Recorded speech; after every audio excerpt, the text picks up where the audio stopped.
Good morning. So I am in here. I am in the dry room, and we're having to make extra space because we've ran out of room, and we're still not finished picking outside. Possibly. Depends on what the frost last night did to the rest of what's still in the field.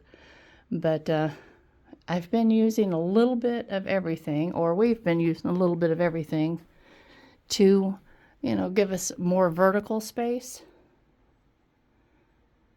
and which has helped somewhat. And now I have graduated to chicken wire. This room is going to be crazy to get around in. So you can see I'm putting these really long twist ties, leaving space in between, but that gives us room for four vertical hangs, which, so that's quadrupling our ability to hang in here. And I just added these 3 pieces of chicken wire.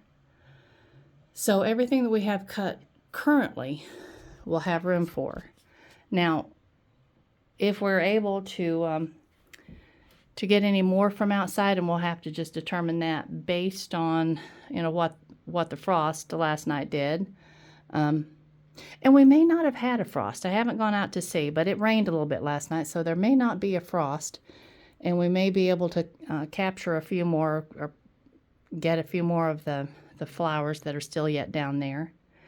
But I want you guys to see the sunflowers. I've hung them so that their petals are facing straight down. And of course they haven't nearly started drying yet. Their petals are still, well, I don't know, they're getting pretty stiff. But I think they're going to dry nicely. I mean, obviously they're going to look very dried. But the fact that they seem to be keeping their shape better. And so this is something I do want to pass along to any of y'all that are drying sunflowers.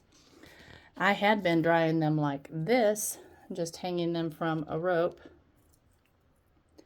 But the problem is they don't lay flat. And so the petals end up drooping sideways, and those are really going to be unusable. These, if the petals continue to keep their shape somewhat, or even flop forward, but don't cover up the center, I actually think they'll look like sunflowers. I think they'll be very usable. But in here, I've got a couple buckets of the zinnias I picked yesterday. And these I'm going to dry with them standing up. We are drying some. Let me see if I can get a good picture of this. It's dark in here. Hanging. But when they hang, obviously the petals flop forward. And so these, I thought, you know what? Let's see what they do. If they're just standing up, the petals might spread out a little further. But it may make an interesting looking dry. And so, yeah, we've got the big, huge dry room going on, y'all. I brought my rocking chair in here so that I could just rock while I'm stripping leaves. But I don't know. We didn't strip the leaves off the gomphrena or off some of the feathers. So we'll try that both ways. We just thought that we'd, save the time not doing that. It may end up causing them to take too long to dry and maybe even setting in a mildew problem. I'm not sure. So this is all just another learning year for us, our learning event. The whole year has been a learning event. But yeah, I've got room for one more wire to go across the ceiling so I can hang another whole section. And I think that's probably going to be more than we are going to need as far as dried flowers this year, because, we've came up with some ideas for wreaths and I told y'all yesterday about the small tobacco baskets. I think those will be cute, especially a little bit nostalgic for those of us who spent a lot of time in the tobacco fields. Me, not so much, because I never had worked in tobacco until Hugh and I got married in 1980. But, I mean, he grew up from the time he was a little bitty kid riding a tobacco setter. As a matter of fact, when he was 6 years old, he was on a tobacco setter and fell forward and hit his mouth on one of the trays that hold the tobacco plants and knocked out knocked out his teeth. So, I can't remember the whole story of that. But, I mean, he has his teeth now, so apparently it didn't totally get rid of...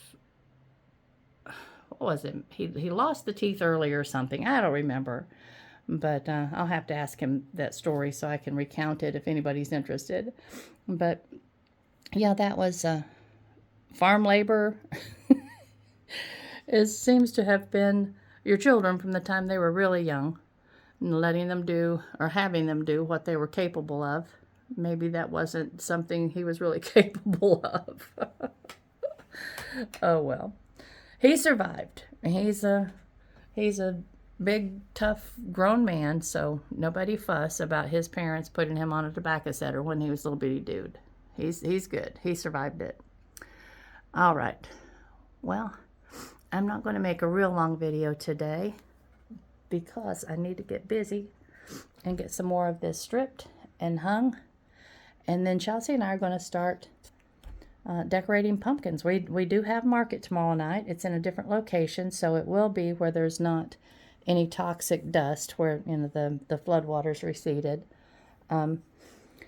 But our market manager just felt like it would be a good thing to just kind of try to bring some normalcy back to our community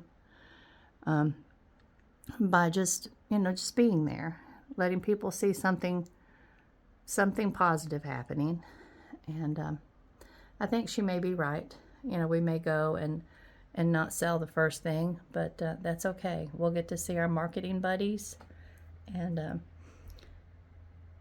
just spend some time doing something that's normal for a while. But I hope y'all have a beautiful day. It's going to be another chilly one here. And yeah, let's just get busy. Look at those beautiful feathers. All right, y'all. Love you much. Bye-bye.